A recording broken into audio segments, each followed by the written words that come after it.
Now we'll be dealing with plant hormones. Plant hormones are responsible for coordination in plants.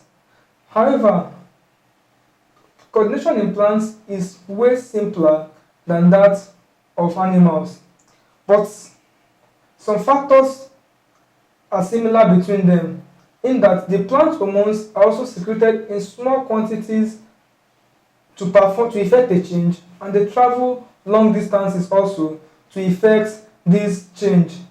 Now there are a number of plant hormones, but we're focusing on four of the major plant hormones, and they are the auxins, the gibberellins, the cytokinins, and ethylene.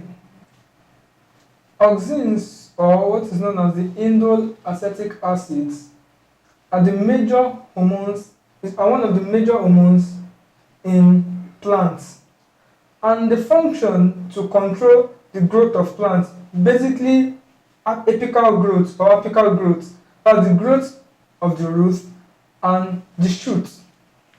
Another function of auxins is vegetative reproduction. They help vegetative reproduction for plants that don't necessarily go through sexual reproduction.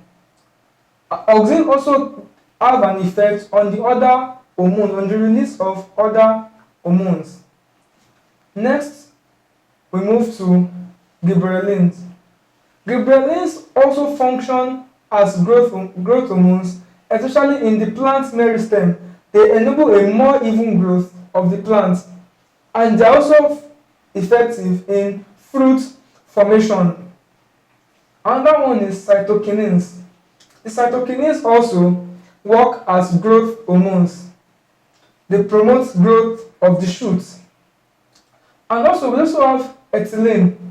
The major function of ethylene, which is a simple compound, is that it promotes the ripening of fruits, the quick ripening of fruits. And we also have other hormones. We have another important one like the abscisic hormone. This abscisic hormone performs a negative function to the auxin, in that rather than make the tree grow, it kills the old leaves of the tree.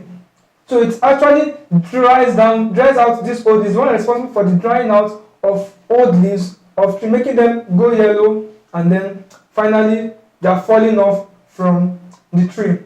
And with that, we've come to the end of the topic, hormonal coordination in plants and animals. We will be treating some questions next.